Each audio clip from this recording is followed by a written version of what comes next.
Once there lived a camel and jackal. They were good friends. They lived near a river.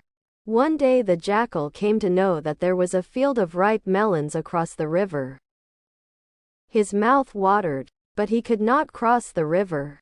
He went to Camel and told him about the melons. The camel was also tempted to eat melons. He carried the jackal on his back and crossed the river. Both them reached the field. They started eating the melons. The jackal stared, howling loudly.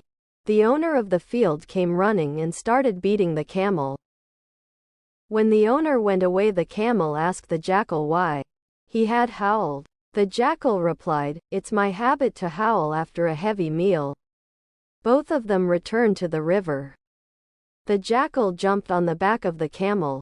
When they were in the middle of the water, the camel began to roll in the water. The jackal said, "Why are you rolling in the water?"